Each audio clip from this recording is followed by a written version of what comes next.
Hey everyone, I am at the National Museum for the United States Air Force. This is in Dayton, Ohio. It's the largest air and space museum in the world, and it has over 360 aircraft and missiles, along with thousands of artifacts related to aviation and space exploration. They have something in here honoring the Wright brothers.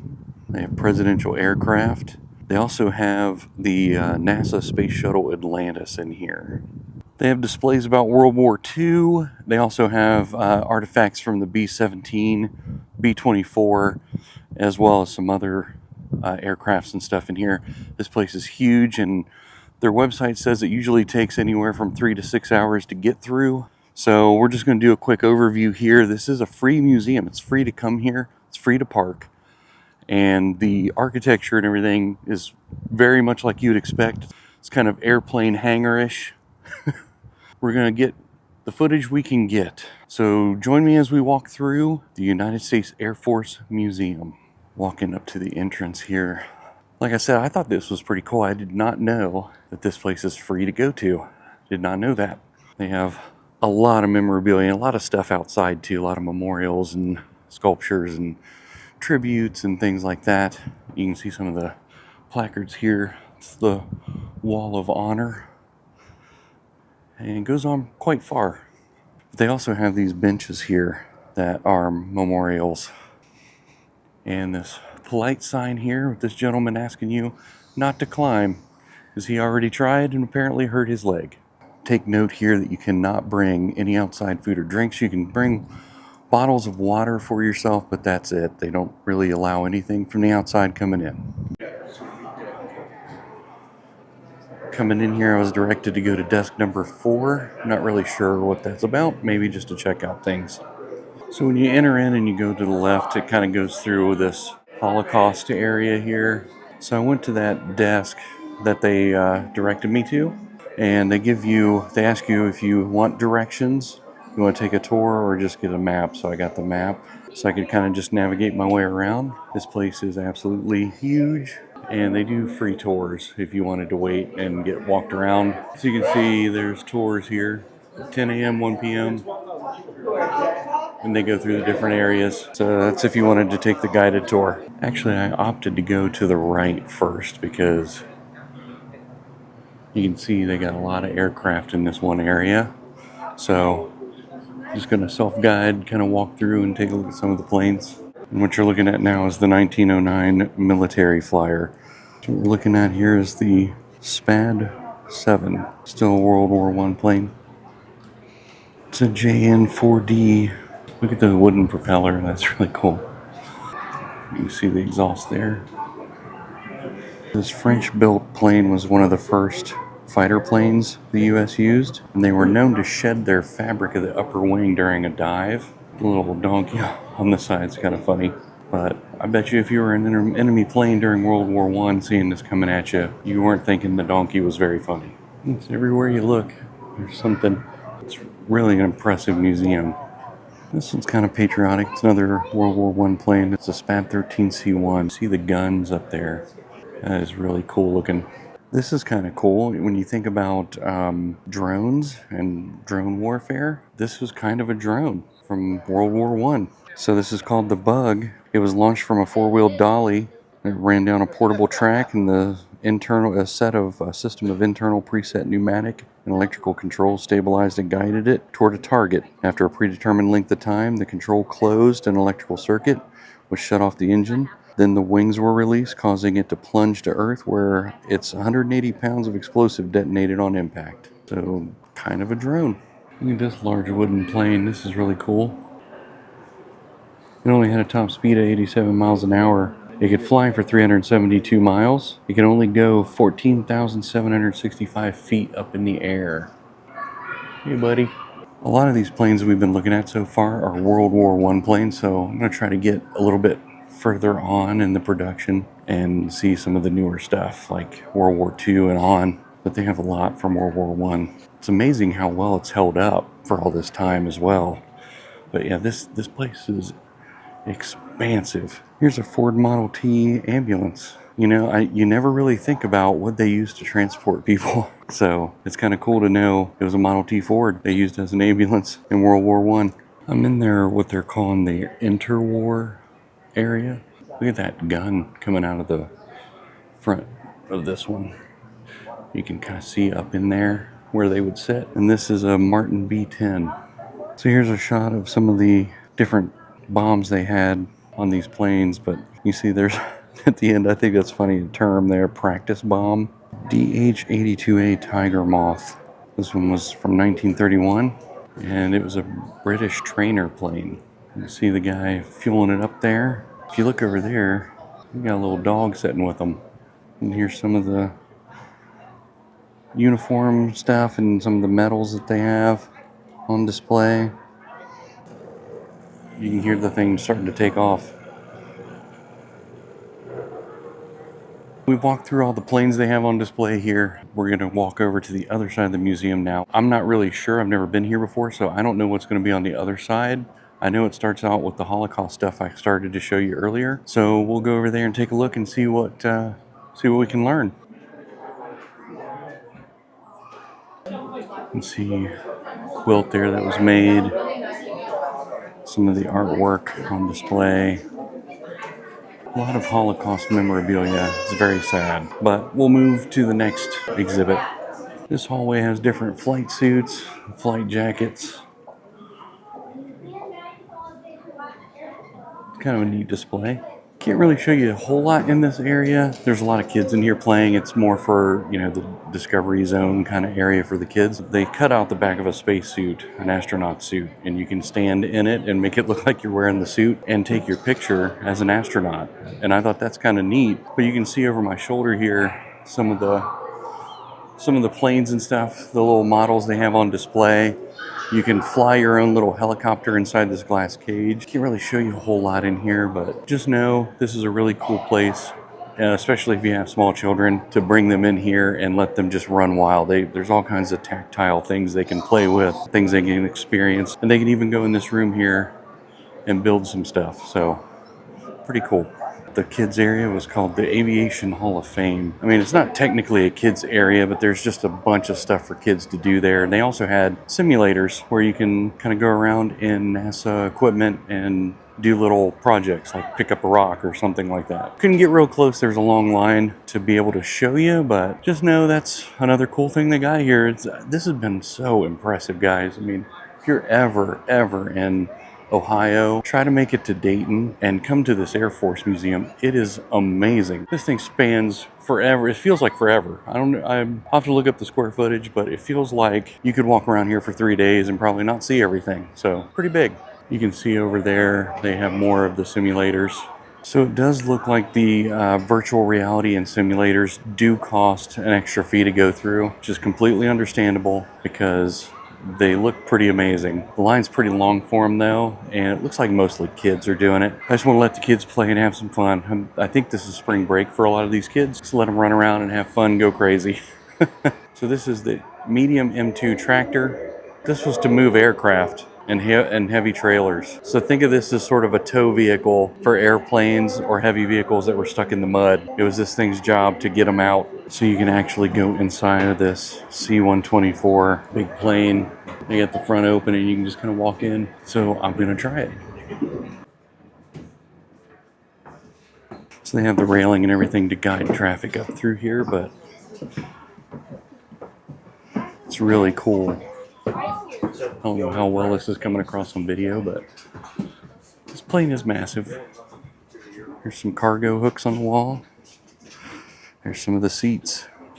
It's amazing. This thing's huge.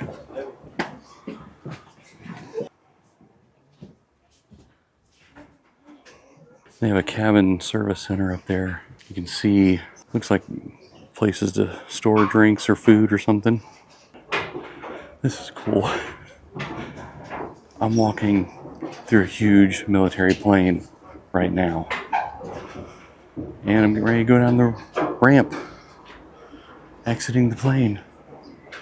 So for the moment, we're here by ourselves, but somebody's getting ready to walk up. But it's really cool looking. Look how big. So you can see some of the motors and stuff that control the doors to this thing.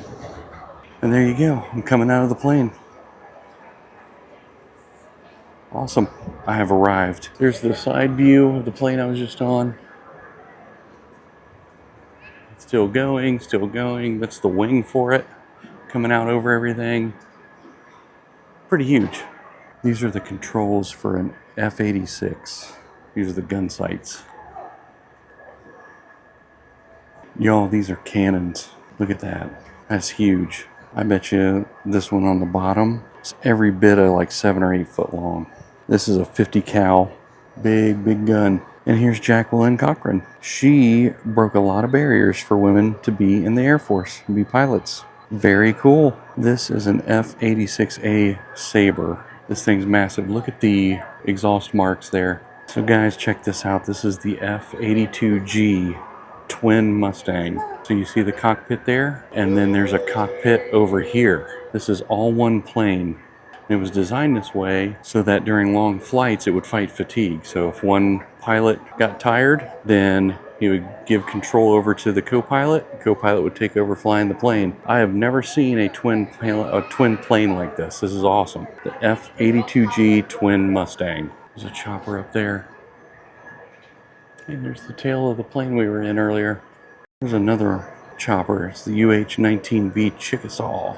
They got the front open so you can see the engine on it. That is amazing. You can see the doors open there so you can see some of the seats. It's just crazy to be standing this close to something that was used in combat.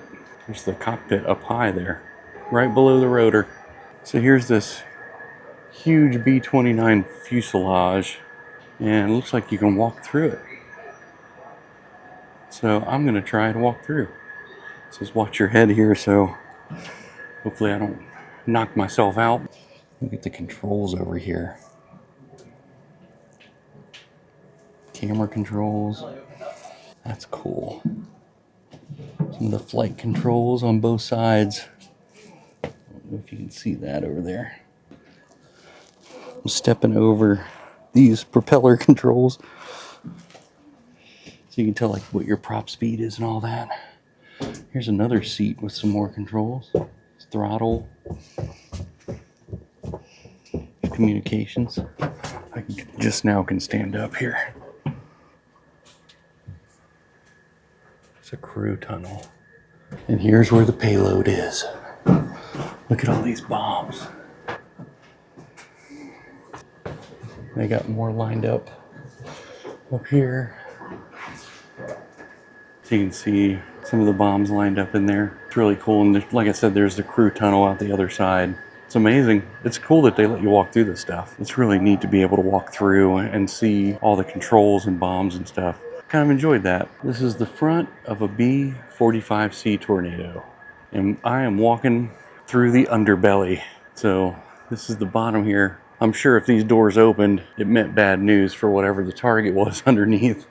Something else I think is really cool here is there are a lot of veterans walking through with their families. And when I say veterans, like veterans that are from every war. I mean, I've seen people here that they've got to be 70, 80 years old. And they're just kind of, as they're walking through, it's kind of like a trip through time for them, like almost like a reminiscence. And it's kind of neat to hear them explain to their families what their families are seeing. I just overheard what was probably somebody's grandfather explaining to them the why, what, and how of the Korean War as they were looking over one of the bombers that were used in the Korean War.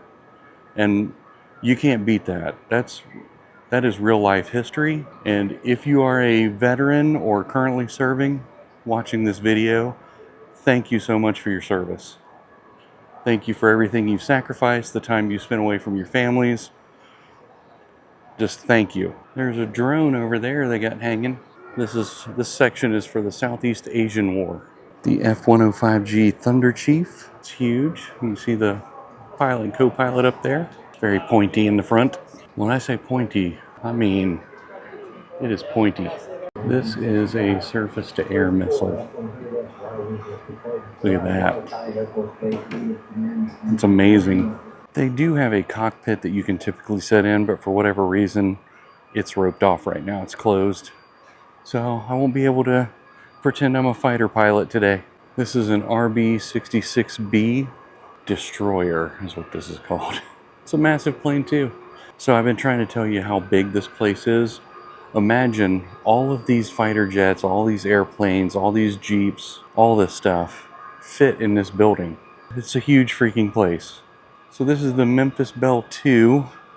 It is an F-105D Thunder Chief. Now I haven't used the word wow a lot, but this C-123K, wow. Look at this guy. This is awesome. I wish you could walk in there. You can see the seats and everything. It's got a warning on the side there for where the propeller brushes up against the plane, so probably shouldn't stand there when the thing's running. I've gotten past the wing here. I'm on the tail end, literally. You can see the opening in the back and all the seating and stuff inside. That is so cool. Oh, I wish you could walk in there. That would be so neat to go in and see it. This is a CH-3E Black Mariah. It's a really cool chopper. You can see everything inside of there too. See, there's the cockpit. All the controls and stuff inside. Look at the controls on the ceiling in there. That's a lot of switches. It's another communications Jeep. You can see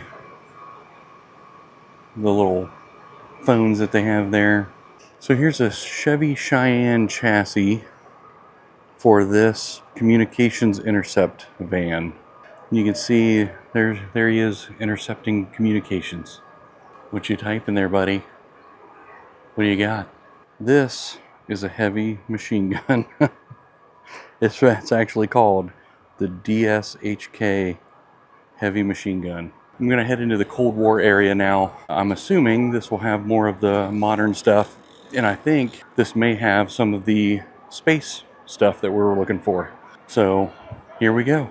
I don't know if you ever watched the show Orange County Choppers, but this is the bike that they custom built for the Air Force. This big beauty here is the B-2 bomber. This is the post-Cold War stealth bomber, and it's hard to get it all in frame, so I'm trying my best to get key pieces so you can tell what I'm looking at. I don't know what size I thought this would be, but it's bigger than I could have imagined, I think. But you can actually walk under portions of it. You can see I'm under the wing right now. And this is the back of the B-2. Massive. I can't believe you can just kind of walk under it like, hey, under the bomber. This is the MH-53M with a big cruise missile on the front, a gunner on the side. It's a big chopper. Look at that blade. It's crazy. This thing stretches out pretty far. This is the rear of the chopper we were just looking at. I got it set up with the mannequin so you can kind of see how everybody would be stationed. It's pretty big inside. This is an AC-130A Spectre. It's a pretty chunky plane too. And its name is Azrael, the Angel of Death. These machine guns here. Got some cannons down the side there. They're sticking out. There's a close-up shot of those cannons. Controls for the guns and everything. That is massive in there. And here's an F-15. It could go 1,875 miles per hour. So Mach 2 class is what it was rated. And we're getting ready to enter the space gallery. To space. Kind of neat. They just got them all kind of standing there in a big bunch all around you. Here's a Titan I intercontinental ballistic missile. And it goes way up there. So we're getting ready to enter this space gallery and R&D section. Currently walking up the Space Shuttle exhibit. You can see the Space Shuttle there. And this is ADA accessible. This is what mid-deck looks like on a space shuttle. So there's the cockpit of the shuttle. You can see all the switches, buttons, and all that awesome stuff. And these two astronauts have all this under control. It's all under control, guys. You get this concept plane here. This is the X-13. This is one of the things that they talk about on their website. But this thing is meant to take off and land on its tail. And here's some information about it right here. This helicopter here, this is the XV3. This is Bell Helicopter Textron XV3. What's neat about this is it would use its propellers like a typical helicopter to take off and land. But then once it's in the air, the propellers rotate forward. And here's a picture of it, so that the propellers would rotate forward for thrust, and then it would use its wings for lift. This is the VZ-9AV Avrocar. It's kind of like a flying saucer. It's really cool. They did end up testing this. I've seen videos where they've tested this thing. It doesn't look very stable when it's flying, but it does look like a flying saucer. So reading more about it here, it said the second Avrocar prototype underwent flight tests that validated the wind tunnel test. If it flew more than 3 feet above the ground, it displayed uncontrollable pitch and roll motions, which they called it hubcapping, which it did. In the video I watched, it looked like somebody was just kind of rolling a hubcap, and it could only go 35 miles an hour. And they tried to fix the hubcapping issue, but they failed. So it was canceled in 1961, and they kind of abandoned it. But here it is. This is pretty amazing that I'm actually standing here with this piece of history I've seen on video I don't know how many times. This is the XB-7A Valkyrie. It could go Mach 3. This thing was an engineering marvel. Here I am standing in front of it. And just so you know, Mach 3 is greater than 2,000 miles per hour. So it could go a little over Mach 3. And I mean, it's a beautiful jet. It's amazing to be standing next to it. So this is the capsule from Project Stargazer. So this was attached to a huge balloon. In 1962, they went up. They launched it from Holloman Air Force Base in New Mexico. 18.5 hours, and it reached an altitude of 82,000 feet. But yeah, you can see there's 2 seats in there, and it allowed them to go up with a telescope and kind of look out this window and get some information before they plummeted back down to the Earth. Is it me, or does the United States Space Force logo look eerily familiar? Let's ask Captain James T. Kirk what he thinks of the United States Space Force logo. I mean, even inside, it's a little on the nose. Air Force, a little on the nose. Still cool. I kind of like that it does actually closely resemble that. And here's what I consider to be the crown of the space area here at the Air Force Museum, the Titan rocket. The Titan IVB rocket. It was not a missile or a weapon. It was developed from a long line of missiles and launch vehicles based on the original Titan Intercontinental Ballistic Missile, or the ICBM. The front end of the rocket is the payload fairing. It protected satellites on the way through the atmosphere to orbit, then broke away to release the payload. Fairings varied in length according to the size of the satellite. The rocket on display has an 86-foot fairing, the longest one used. It's 204 feet long, 2.2 million pounds maximum liftoff weight. 2-stage liquid fuel core vehicle with 2 solid rocket boosters. Here's the Mercury spacesuit from 1963. Model A7L spacesuit from 1969. It's the Gemini spacesuit. It's the G4C spacesuit from 1966. This is pretty much the spacesuits they use now. I mean, there's been some variations since 1981, but it's pretty much the same design. And then they got this crew escape suit. This is from 94 to 2011. This is the orange color made astronauts easy to spot in the water in case rescue was required. That's the whole reason. I always wondered why they were orange, but it makes sense. This is Lockheed C-141C Starlifter Hanoi Taxi. It's another one you can walk into. You see the fold down seating along the sides, the oxygen masks.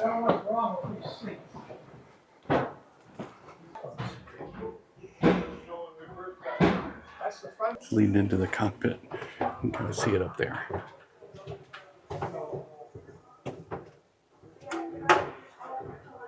And turn. You can see the fold down seating here. I'm sure they could drive heavy equipment up in here and park it and deliver it where it needed to go too. I mean, it's got a ramp here. There's a VC-54C, which was called the Sacred Cow, and that was Franklin Roosevelt's plane. And I wanted to show you one cool feature that I see on it. I'll show you the plaque here, kind of describing this, but there was a chairlift. There was a chairlift up to the plane.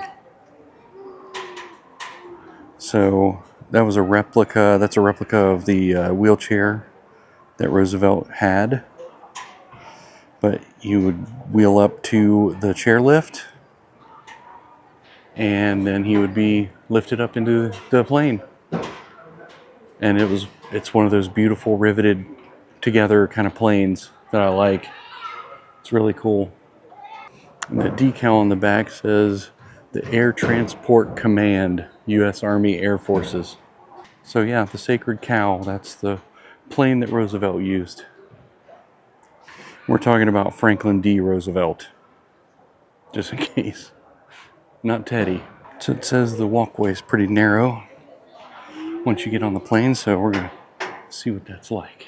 I'm going on Franklin Roosevelt's plane. I got to see what the Sacred Cow looks like. So here we go.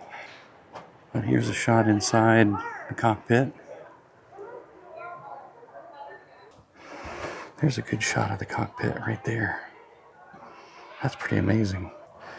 Communications right there. And you can see it is a narrow walkway. But you got a kitchen over here. 2 burners and a sink. A pantry. And on this side, you got bunks. There's another, looks like it could be storage for luggage. Then you got these big, I don't know what those are. That's storage for sure. And then more seating, tables. I bet you that folds down to be like a bed. There's another cot here. Sharp turn to the left, sharp turn to the right. There's the presidential desk. As you can see right there, it's a little presidential office. The seal is on the desk. Then there's more seating and tables back here. There's where the chairlift comes up. And now we're out the other side. So that was Franklin Roosevelt's plane. The Sacred Cow. This plane is called the Independence. Looks like we can go aboard this one too. You can see it warns you about the narrow walkway here. There's a look inside the cockpit here. Red lighting makes it look pretty cool.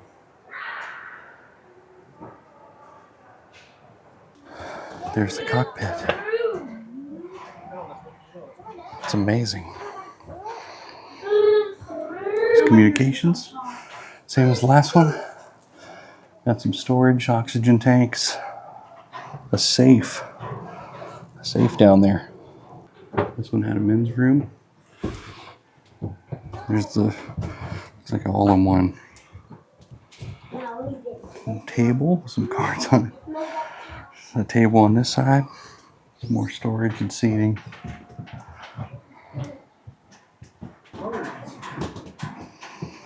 don't know, that kind of looks like an ice chest, but storage there. Oh, this one has a nicer kitchen. Here's the presidential table. Bench seating there. There's another cabinet. Back here it had like a little sink and some more seats. There's the shower. There's the exit. There you go. Did you feel presidential walking through those planes? Did you feel like a president? So this is information about the plane I was just on. Harry Truman flew on that plane, and he used that pen. So this next one says Columbine 3. It is the one that Dwight D. Eisenhower used.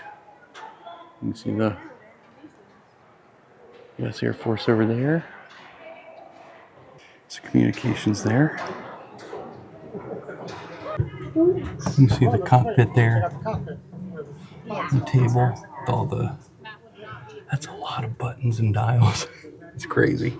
It's got a lot of seating there at that table. Some storage here. Lots of room. What is this? Like the safe there. Yeah, that's kind of neat, the safe. A lot of counter space in this one. The kitchen's bigger than the others too. This has got 4 burners, 2 toasters. It's got, looks like 2 sinks. There's more seating here. And beds come down. Table. You got the cots. There's a bed that pops down from there. There's seats. Another table. Full projector. Oh, wow. Yeah, a little reel-to-reel projector there. This is probably where the president's Headphones on it. But you can see these couches fold down into beds. It's a full bath with a vanity, shower, closet.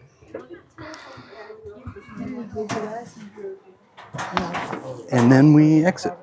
So this is the Boeing VC-137C. It says SAM 26,000 that we're getting ready to tour now.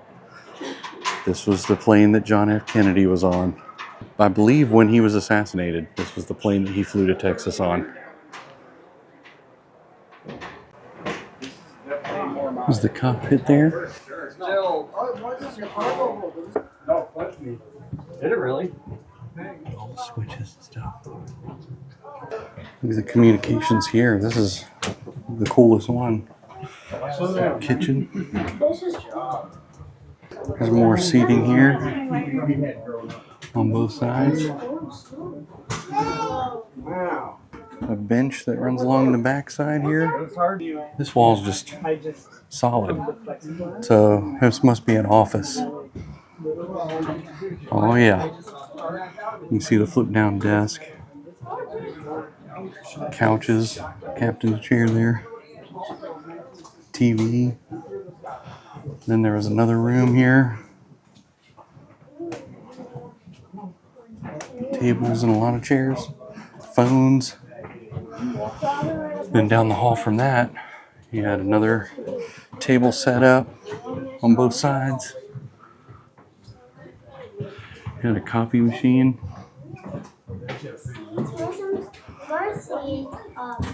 Typewriter, phones. They got more phones and seating on both sides. They could fit a lot of people on here. I don't see these fold up, but they're tables.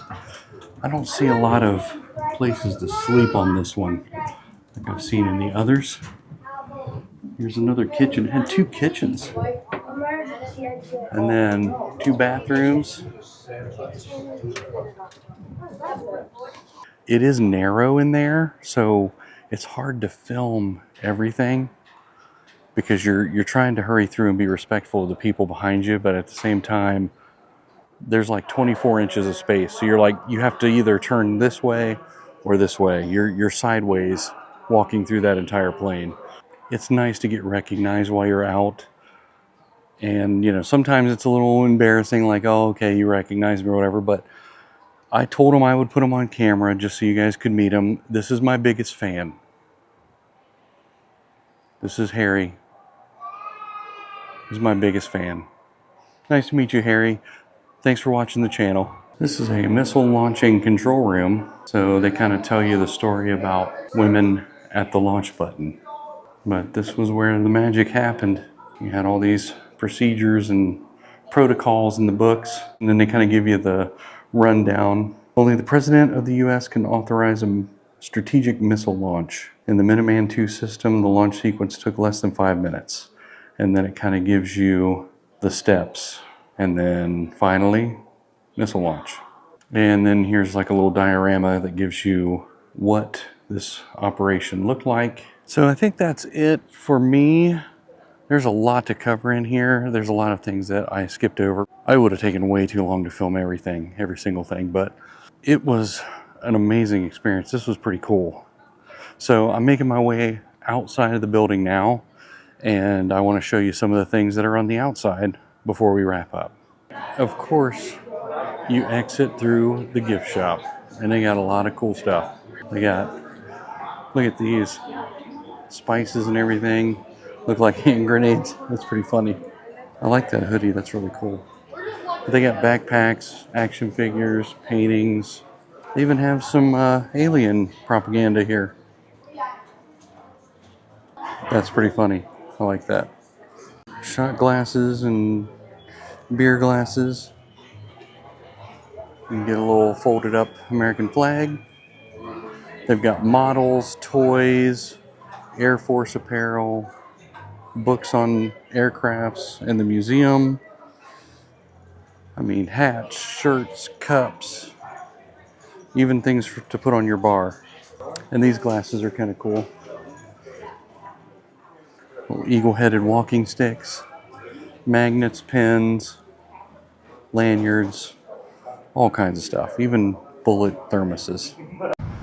So I'm walking around their memorial park right now, and it's pretty expansive as well. I mean, it's big, and they have picnic areas, so they got tables and stuff for you to sit at. But it's really cool. I mean, this little Valor Park here, this is just part of this huge park that has a bunch of different monuments and tributes and plaques and things here. I apologize for the wind. It is a very windy day here in Dayton, Ohio. But I wanted to kind of show you a couple things around this park. They have a lot of memorials and dedications and things. So you don't have to walk far before you start seeing them. So this is a dedication here. This structure is for the men and women who served in the 5th Air Force in World War II. Here's another one here for the 95th Bomb Group. The Doolittle Tokyo Raiders are over there. You have Martin Marauder, the B-26, over that way. There's for the 406th Fighter Group. This one here is for the Thunderbolt fighter pilots during World War II. And this was dedicated in May of 1986. But that's really cool how they've got the little plane up there. This one is the American Beagle Squadron Supermarine Spitfire. And it's kind of neat how they got the two planes with the trails. This one way out here by itself kind of caught my attention. It's got a lot of different dedications on it. The Flying Tigers, but it's got a plane all the way up there on the top. Multi-tiered memorial here, the Flying Tigers. There's the plaque. But this one was pretty impressive. It's kind of like monolithic out here. The wind's picking up a little bit more, but there are so many memorials out here. But this is another cool one I saw. These planes that are kind of flying off here. Army, Navy, Air Force, Marines. We who came home must never forget those who could not. So that will do it for my trip to the United States Air Force Museum here in Dayton, Ohio. I hope you enjoyed this video. It was really fun to make, and I'm telling you, it was really cool to see all that stuff. If you like this video, make sure you give it a thumbs up. Make sure you follow our channel so that you get notified when we post new content. And make sure you watch out for our upcoming videos where we will answer the question, where to next?